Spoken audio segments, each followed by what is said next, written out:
शुरुआत करेंगे पहली खबर से। आपको बता दें, निकिता शांतनु संग मिलकर दिशा रवि ने बनाई टूल किट। दिल्ली पुलिस ने गणतंत्र दिवस पर ट्रैक्टर परेड के दौरान हुई हिंसा के पीछे विदेशी साजिश का दावा। आयुक्त प्रेमनाथ ने सोमवार को संवाददाता सम्मेलन में कहा कि टूलकिट मामले की छानबीन के दौरान जो तथ्य सामने आए हैं उससे पता चला है कि गिरफ्तारी को कई जलवायु कार्यकर्ता दिखाकर रवि ने अपने दो अन्य साथियों निकिता जैकब और शांतनु के साथ मिलकर किसानों के विशेष प्रदर्शन से संबंधित टूलकिट को बनाया। फिर दिशा ने ही इसे जलवायु परिवर्तन कार्यकर्ता ग्रेटा थुनबर्ग को भेजा और उसके बाद इस टूलकिट को बड़े स्तर पर प्रसार किया गया। उन्होंने कहा कि टूलकिट का उद्देश्य भारत की छवि को धूमिल करना था। एक आयुक्त के मुताबिक ये तीनों एक व्हाट्सएप समूह से भी जुड़े हुए थे जो पिछले साल 6 दिसंबर को बनाया गया था। बाद में काफी सामग्री पुलिस ने फरार चल रहे निकिता जैकब और शांतनु के खिलाफ गैर जमानती वारंट जारी किया है। आपको बता दें कि संयुक्त आयुक्त ने बताया कि 11 जनवरी को निकिता और शांतनु ने जूम ऐप पर मीटिंग को भी और जो पोएटिक जस्टिस फाउंडेशन ने आयोजित की थी। देश विरोध का बीज जहां भी हो उसका समूल नाश हो, ऐसा कहना है हरियाणा के गृह मंत्री अनिल विज का। हरियाणा के गृह मंत्री अनिल विज ने सोमवार को कहा कि देश विदेश का बीज जहां कहीं भी हो उसका समूल नाश कर देना चाहिए। विज ने यह टिप्पणी पर्यावरण कार्यकर्ता दिशा रवि की गिरफ्तारी के 2 दिन बाद की है।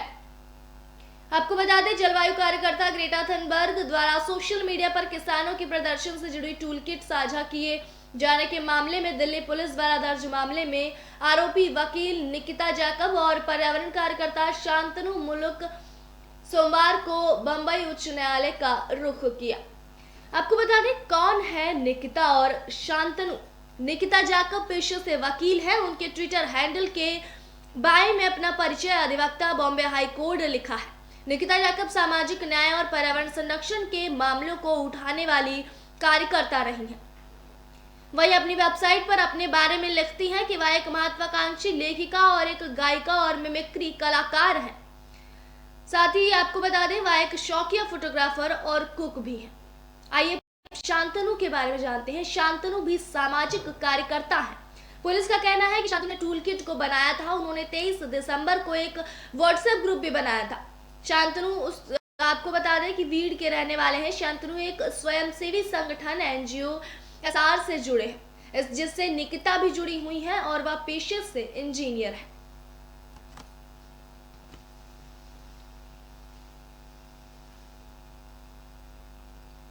शीर्ष अदालत का कहना है कि आपके पैसे से ज्यादा निजता की अहमियत है। सुप्रीम कोर्ट ने व्हाट्सएप पर यूरोपीय उपयोगकर्ताओं की तुलना में भारतीयों के लिए निजता के कम मानकों का आरोप लगाने वाली एक नई याचिका पर सोमवार को केंद्र और संदेश भेजने वाले ऐप को नोटिस जारी कर 4 हफ्ते में उनसे जवाब मांगा। अदालत ने कहा कि नागरिकों की निजता की रक्षा करना न्यायपालिका का कर्तव्य है। शीर्ष अदालत ने कहा कि लोगों को गंभीर आशंका है कि ये अपनी निजता खो देंगे और उनकी रक्षा करना हमारा कर्तव्य है। मुख्य न्यायाधीश शरद अरविंद बोबड़े की अगुवाई वाली पीठ ने व्हाट्सएप से कहा, आप 2 या 3 हजार अरब की कंपनी हो सकते हैं, लेकिन लोग पैसे से ज्यादा अपनी निजता को अहमियत देते हैं। वहीं व्हाट्सएप ने दलील देने की कोशिश की कि यूरोप में विशेष डेटा संरक्षण कानून है जो कि भारत में नहीं है।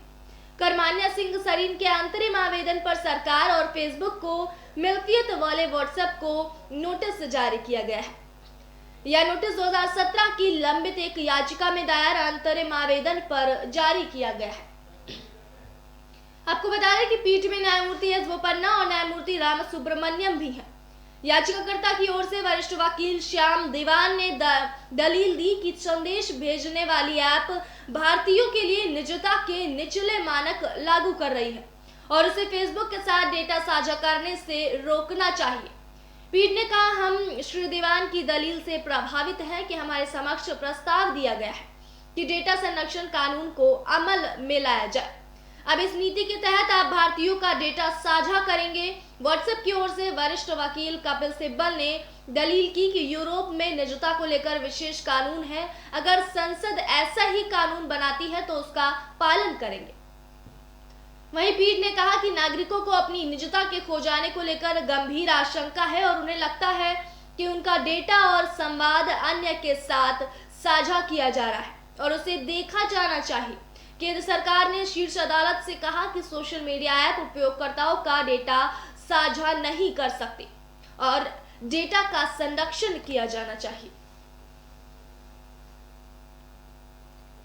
सुशांत की बहन प्रियंका के खिलाफ रिपोर्ट खारिज करने से इनकार।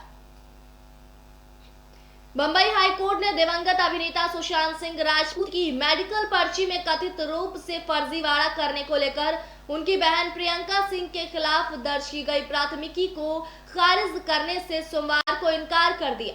न्यायमूर्ति एस शिंदे और न्यायमूर्ति MS कार्निक को खंडपीठ ने हालांकि राजपूत की दूसरी बहन मीतू सिंह के विरुद्ध दर्ज प्राथमिकी खारिज कर दी है। अदालत ने कहा कि प्रियंका सिंह के खिलाफ प्रथम दृष्टया सबूत है, लेकिन मीतू सिंह के खिलाफ मामला नहीं टिकता है। पीठ ने कहा, हमारा सुविचारित मत है कि याचिकाकर्ता मीतू सिंह के विरुद्ध प्राथमिकी नहीं टिकती है। अदालत ने कहा, लेकिन याचिकाकर्ता प्रियंका सिंह के खिलाफ प्राथमिकी रद्द नहीं की जाती है क्योंकि पहली नजर में यह मामला बनता है। गुजरात के मुख्यमंत्री विजय रूपाणी कोरोना संक्रमित पाए गए। गुजरात के मुख्यमंत्री विजय रूपाणी सोमवार को कोरोना संक्रमित पाए गए। उन्हें एक रैली में बेहोश होने के बाद अस्पताल में भर्ती कराया गया था। बता दें कि अहमदाबाद के अस्पताल में सोमवार को बताया कि मुख्यमंत्री में संक्रमण के मामूली लक्षण हैं और उनकी स्थिति स्थिर है। रूपाणी रविवार को वडोदरा में नगर निकाय चुनाव के लिए एक रैली को संबोधित करने के दौरान मंच पर बेहोश हो गए थे। उन्हें विमान से अहमदाबाद लाया गया था और UN मेहता हार्ट अस्पताल में भर्ती कराया गया था। आपको बता दें कि अस्पताल की ओर से जारी स्वास्थ्य बुलेटिन में बताया गया है कि रूपाणी का नमूना रविवार रात को लिया गया और RT-PCR जांच के लिए उन्हें भेजा गया था। जांच रिपोर्ट में मुख्यमंत्री के कोरोना संक्रमित होने की पुष्टि हुई। बुलेटिन में बताया गया है कि उनमें संक्रमण के मामूली लक्षण है और उनकी हालत स्थिर है। अभी जनवरी में थोक महंगाई बढ़कर 2.03% तक पहुंच गई है।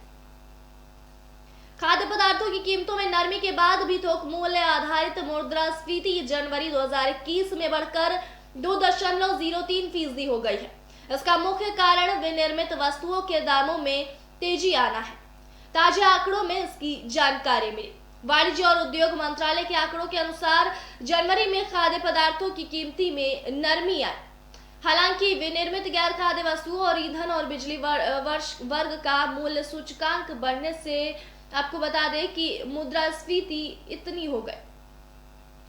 वैश्विक बाजारों में तेजी के बीच बैंक और वित्तीय कंपनियों के शेयरों में लिवाली से BSE सूचकांक सोमवार को पहली बार 52,000 अंक के ऊपर बंद हुआ। NSE निफ्टी भी 15,300 के ऊपर निकल गया। कारोबारियों के अनुसार मुद्रास्फीति, औद्योगिक उत्पादन के अनुकूल आंकड़े और विदेशी पूंजी प्रवाह जारी करने से तेजी को बल मिला। वहीं आपको बता दें 30 शेयरों पर आधारित BSE सूचकांक 609.83 अंक यानी कि 1.18% उछालकर 52,114.13 अंक पर बंद हुआ। कारोबार के दौरान एक समय 52,235.97 के रिकॉर्ड स्तर तक चला गया था। इसी प्रकार नेशनल स्टॉक एक्सचेंज का निफ्टी 151.40 अंक यानी 1% की बढ़त के साथ 15,314.70 अंक की रिकॉर्ड ऊंचाई पर बंद हुआ। वहीं आपको बता दें कि पत्रकार कप्पन को मिले 5 दिन की अंतरिम जमानत। सुप्रीम कोर्ट ने हाथरस जाते समय रास्ते में गिरफ्तार किए गए पत्रकार सिद्दीकी कप्पन को अपनी बीमार मां से मिलने जाने के लिए सोमवार को 5 दिन की अंतरिम जमानत दे दी। पिछले साल उत्तर प्रदेश के हाथरस में एक दलित युवती से सामूहिक बलात्कार की घटना का मामला सामने आने के बाद वार्ता करने के लिए वहां जा रहे कप्पन को गिरफ्तार किया गया था। मुख्य न्यायाधीश शरद अरविंद बोबड़े की अध्यक्षता वाली एक पीठ ने कहा कि अपनी यात्रा के दौरान कप्पन सोशल मीडिया समेत मीडिया को कोई साक्षात्कार नहीं देंगे। पीठ में न्यायमूर्ति एस बोपन्ना और न्यायमूर्ति वी रामा सुब्रमण्यम भी वहां पर मौजूद थे।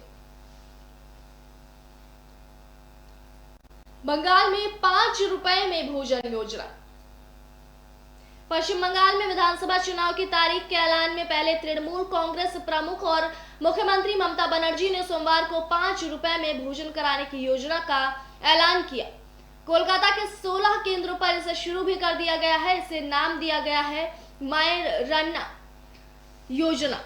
इस योजना को लेकर सियासी वाद विवाद शुरू हो गया है। राज्य सरकार ने इस योजना के लिए 100 करोड़ रुपए आवंटित किए हैं। पहले दिन कोलकाता के अलावा मालदा, दक्षिण दिनाजपुर, पश्चिमी मेदिनीपुर और हावड़ा जैसे जिलों में कुछ स्थानों पर यह योजना शुरू की गई। वहीं ममता बनर्जी ने इस योजना की डिजिटल तरीके से शुरुआत की, जिसके तहत राज्य सरकार गरीबों को 5 रुपए के किफायती मूल्य पर भोजन मुहैया कराएगी। इस योजना के तहत 5 रुपए में लोगों को थाली में चावल, दाल, एक सब्जी और अंडा करी मिलेगी। ममता बनर्जी ने कहा कि राज्य सरकार प्रति प्लेट 15 रुपए की सब्सिडी वहन करेगी। स्वयं सहायता समूह हर दिन दोपहर 1 बजे से 3 बजे के बीच रसोइयों का संचालन करेंगे। तेल की कीमतों में आग और पेट्रोल 100 की दहलीज पर। कच्चे तेल के अंतर्राष्ट्रीय दरों में वृद्धि के बीच देश में पेट्रोल और डीजल की कीमतों में सोमवार को लगातार 7वें दिन बढ़ोतरी हुई। इससे देश में ईंधन की खुदरा कीमतें नए उच्च स्तर पर पहुंच गई हैं। दिल्ली में पेट्रोल 89 रुपए पर पहुंच गया, जबकि राजस्थान में यह शतक मारने की दहलीज पर जा पहुंचा है। प्रीमियम पेट्रोल देश में पहले ही 100 रुपए प्रति लीटर का आंकड़ा पार कर गया है। इसे लेकर पेट्रोलियम मंत्री धर्मेंद्र प्रधान ने खेद जताते हुए तेल संपन्न देशी पर ठीकरा फोड़ दिया। उन्होंने कहा कि ये देश तेल के उपभोगकर्ता देशों के हितों को नहीं देख रहा है। सरकारी तेल विपणन कंपनियों की कीमत अधिसूचना के अनुसार सोमवार को पेट्रोल की कीमत में 26 पैसे प्रति लीटर और डीजल में 29 पैसे प्रति लीटर की वृद्धि हुई। इससे दिल्ली में पेट्रोल की कीमत 88.99 रुपए प्रति लीटर और मुंबई में अब तक की सबसे ऊंची दर 95.44 रुपए प्रति लीटर हो गई। डीजल की दर दिल्ली में 79.35 रुपए प्रति लीटर और मुंबई में 86.34 रुपए हो गए। देश में ईंधन पर सबसे अधिक मूल्यवर्धित कर यानी कि वैट वसूलने वाले राज्य राजस्थान में पेट्रोल और डीजल की कीमतें सबसे अधिक है। राज्य के श्रीगंगानगर शहर में पेट्रोल 99.56 रुपए और डीजल 91.48 रुपए प्रति लीटर तक पहुंच गया है। वहीं राजस्थान सरकार ने पिछले महीने पेट्रोल और डीजल पर वैट में 2% की कटौती की थी। राज्य में पेट्रोल पर सबसे अधिक 36% वैट लगता है। इसके अलावा 1500 रुपए प्रति किलोमीटर की दर से सड़क उपकर भी लगता है। डीजल पर राज्य में 26% वैट और 1750 रुपए प्रति किलोमीटर की दर से सड़क उपकर लगता है। वहीं रविवार को ब्रांडेड यानी एडिटिव मिश्रित पेट्रोल ने महाराष्ट्र और मध्य प्रदेश जैसे राज्यों में कुछ स्थानों पर 100 रुपए का आंकड़ा पार कर लिया था। श्रीगंगानगर में ब्रांडेड पेट्रोल की कीमत 102.34 रुपए प्रति लीटर और इसी तरह के ग्रेड डीजल की कीमत 95.15 रुपए प्रति लीटर थी। वहीं बढ़ती कीमतों को लेकर पेट्रोलियम मंत्री धर्मेंद्र प्रधान ने लाचारी जताई है। उन्होंने तेल संपन्न देशों पर ठीकरा फोड़ दिया। उन्होंने कहा कि ये देश तेल के उपभोगकर्ता देशों के हितों को नहीं देख रहे हैं।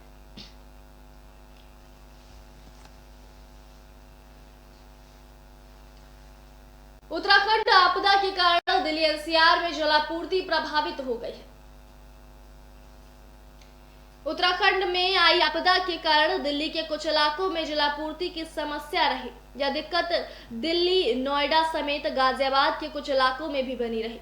सोमवार को दिल्ली जल बोर्ड के उपाध्यक्ष राघव चड्ढा ने सोमवार को यह भागीर दी थी। जल शोधन संयंत्र का दौरा कर कहा कि कुछ हद तक समस्या का समाधान हो गया है। अब भागीरथी संयंत्र 100% और सोनिया बिहार संयंत्र 80% क्षमता से काम कर रहे हैं। उन्होंने कहा उत्तराखंड में आई आपदा के बाद अपर गंगा कैनाल में लकड़ी, पौधे, कीचड़ और मलबा आदि के आ जाने से नेफोलोमेट्रिक ट्यूबिडिटी यूनिट का स्तर 100 से बढ़कर 8000 के पार पहुंच गया था, जिसकी वजह से सोनिया विहार और भागीरथी संयंत्र की उत्पादन क्षमता बहुत कम हो गई थी और दक्षिणी दिल्ली, पूर्व दिल्ली और उत्तर पूर्व दिल्ली के इलाकों में पानी की आपूर्ति प्रभावित हुई। वहीं आपको बता दें कि नोएडा की गंगा जल की आपूर्ति रुक गई है। अब दिल्ली मेरठ एक्सप्रेसवे पर गंगा जल को लाइन को किनारे शिफ्ट करके ब्रेकडाउन लिए जाने के कारण अगले 15 दिन तक गंगा जल बंद रहेगा। हालांकि अभी अधिकारी गंगा जल बंद होने की बात से इनकार कर रहे हैं। गंगा जल बंद होने से सामान्य पानी की आपूर्ति काफी कम रह जाती है। ऐसे में अगले 15 दिन तक लोगों को शहर में पानी का संकट झेलना पड़ेगा।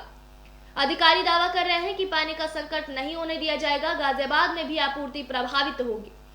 आपको बता दें कि गंगार में गंदगी आने के कारण गंगा जल रोकने की प्रक्रिया रविवार से ही हो गई थी, लेकिन सोमवार को संकट ज्यादा बढ़ गया। 50 साल से ज्यादा के लोगों का टीकाकरण मार्च से शुरू किया जाएगा। 2-3 सप्ताह बाद मार्च में 50 साल से अधिक उम्र के लोगों का कोरोना टीकाकरण शुरू होगा।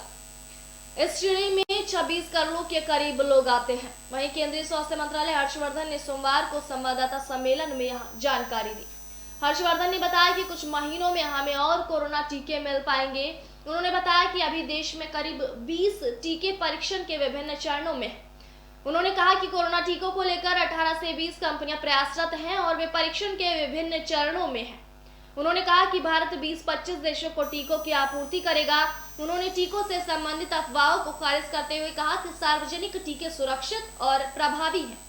केंद्रीय मंत्री ने कहा कि 7 दिनों में देश के 188 जिलों में कोरोना का कोई भी नया मामला सामने नहीं आया है, जबकि 21 जिलों में 21 दिनों से कोई भी नया मामला सामने नहीं आया। हर्षवर्धन ने लोगों से कोविड संबंधी उचित व्यवहार का पालन करने का आग्रह किया। उन्होंने कहा कि यह महत्वपूर्ण समय है जबकि भारत में 2 टीकों का उपयोग किया जा रहा है और कोरोना के नए मामलों में उल्लेखनीय कमी दर्ज की गई है। उन्होंने कहा कि यह महत्वपूर्ण है कि कोरोना संबंधी उचित व्यवहार का पालन करते रहें, जिसे मैं वास्तविक टीकों के साथ सामाजिक टीका कहता हूं। हर्षवर्धन ने कहा, मुझे पूर्ण विश्वास है कि हम अपने स्वास्थ्य कर्मियों, अधिकारियों और आम जनता की मदद से जल्द ही सफलतापूर्वक इस महामारी के संकट से बाहर आएंगे। भारत ने देश में आपातकालीन उपयोग के लिए भारत बायोटेक और ऑक्सफोर्ड एस्ट्राजेनेका द्वारा विकसित टीकों को मंजूरी दी है। उधर केंद्रीय स्वास्थ्य मंत्रालय के अनुसार 14 राज्यों और केंद्र शासित प्रदेशों के पंजीकृत 70% से अधिक स्वास्थ्य कर्मियों को कोरोना का पहला टीका लगाया जा चुका है। वहीं आपको बता दें कि चमोली आपदा में अब तक 56 शव बरामद हुए हैं और 26 की शिनाख्त हुई है। उत्तराखंड के चमोली जिले के तपोवन रैनी गांव, तपोवन गंगा ऋषिगंगा क्षेत्र में आई आपदा के 8 दिनों में कुल 56 लोगों के शव मिले हैं, जिनमें से 29 की शिनाख्त हो गई है और 22 मानव अंग मिले हैं। सोमवार राहत और बचाव कार्य के दौरान 6 शव और मिले। वहीं दूसरी ओर तपोवन विष्णुगढ़ जल विद्युत परियोजना की सुरंग में मलबे की सफाई का काम 145 मीटर तक किया गया है। चमोली की जिलाधिकारी स्वाति एस भदौरिया ने बताया कि 7 फरवरी को आई इस आपदा में 204 लोग लापता हुए थे, जिनमें से 56 के शव बरामद होने के बाद अब 148 लोगों की खोजबीन जारी है। गढ़वाल मंडल के आयुक्त रविनाथ रमन ने सोमवार को IRS कैंप कार्यालय में आपदा प्रभावित क्षेत्रों में राहत और बचाव कार्य को लेकर जिलाधिकारी स्वाति एस भदौरिया और अन्य संबंधित अधिकारियों के साथ समीक्षा बैठक की। आयुक्त ने रैनी क्षेत्र में बचाव और राहत कार्यों की जानकारी लेते हुए भारत तिब्बत सीमा पुलिस बल, NDRF, SDRF और जिला प्रशासन के आपदा रहित राहत दलों को युद्ध स्तर पर राहत और बचाव कार्य में तेजी लाने के निर्देश दिए। आवश्यकता पड़ने पर मशीनों की संख्या बढ़ाने को कहा। उन्होंने तपोवन क्षेत्र में रेस्क्यू ऑपरेशन की समीक्षा के दौरान SDRF, NDRF, NTPC, army, police और जिला प्रशासन को आवश्यक दिशा निर्देश दिए। मुंबई पुलिस का कहना है कि TRP मामले में दासगुप्ता सीधे शामिल थे। मुंबई पुलिस ने सोमवार को बंबई उच्च न्यायालय को बताया कि broadcast audience research council NABARC के पूर्व CEO पार्थो दासगुप्ता ने समाचार चैनलों की समूची TRP प्रणाली में हेरफेर की और व्हाट्सएप पर एक मलिक सह समाचार एंकर से राष्ट्रीय सुरक्षा के मुद्दों पर चर्चा की। विशेष लोक अभियोजक शिशिर हिरे ने न्यायमूर्ति PD नाइक की अध्यक्षता वाले एक एकल न्यायाधीश पीठ को बताया कि दासगुप्ता अन्य आरोपियों की मदद से टेलीविजन रेटिंग पॉइंट्स यानी कि टीआरपी की हेरफेर के सीधे तौर पर संलिप्त थे। उच्च न्यायालय में दासगुप्ता की जमानत याचिका का विरोध कर रहे हिरे ने कहा कि मुंबई पुलिस की अपराध शाखा के पास अन्य चीजों के साथ ही एक टीवी चैनल के मालिक और एंकर के साथ दासगुप्ता की व्हाट्सएप चैट का ब्यौरा भी है, जिसमें उन्होंने टीआरपी में हेरफेर की चर्चा की है। हिरे ने कहा कि दोनों ने राष्ट्रीय सुरक्षा से संबंधित मुद्दों पर भी चर्चा की है। 24 घंटे में कोरोना वायरस के 11,649 नए मामले सामने आए हैं, वहीं 90 लोगों की मौत हुई है।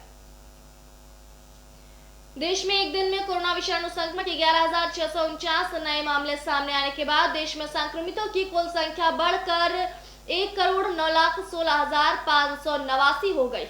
वहीं इस महीने में 9वें बार संक्रमण से एक दिन में 100 से कम लोगों की मौत हुई। केंद्रीय स्वास्थ्य मंत्रालय की ओर से सोमवार सुबह 8 बजे जारी किए गए आंकड़ों के अनुसार संक्रमण से 90 और लोगों की मौत के बाद मृतक संख्या बढ़कर 1,55,732 हो गई। देश में कुल 1,6,21,220 लोगों के संक्रमण मुक्त होने के साथ मरीजों के ठीक होने की दर बढ़कर 97.29% हो गई। वहीं कोरोना से मृत्यु दर 1.43% है।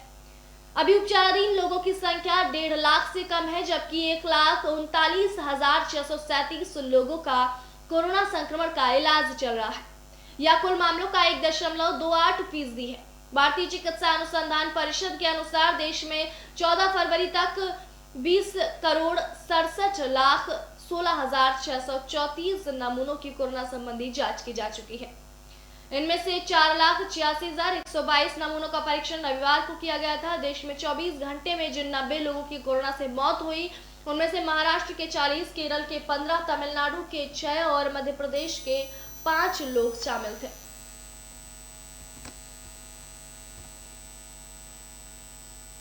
वहीं आपको बता दें, धन शोधन मामले में अभिनेता और व्यवसायी सचिन जोशी ईडी की हिरासत में। यहाँ की एक विशेष अदालत ने अभिनेता, निर्माता और जेएम जोशी समूह से जुड़े सचिन जोशी को धन शोधन मामले में सोमवार को 18 फरवरी तक प्रवर्तन निदेशालय की हिरासत में भेज दिया। जोशी को रविवार को एक अन्य शहर में स्थित फर्म ओंकार रियल्टर्स के साथ 100 करोड़ रुपए का धन शोधन करने के आरोप में गिरफ्तार किया गया था। जोशी को सोमवार को धन शोधन अधिनियम मामलों की सुनवाई करने वाली एक विशेष अदालत के समक्ष पेश किया गया। अदालत ने जोशी को 18 फरवरी तक ईडी की हिरासत में भेज दिया है। ओमकार समूह पर झुग्गी पुनर्वास और विकास कार्यों के सिलसिले में धोखाधड़ी करने का आरोप लगाया गया है।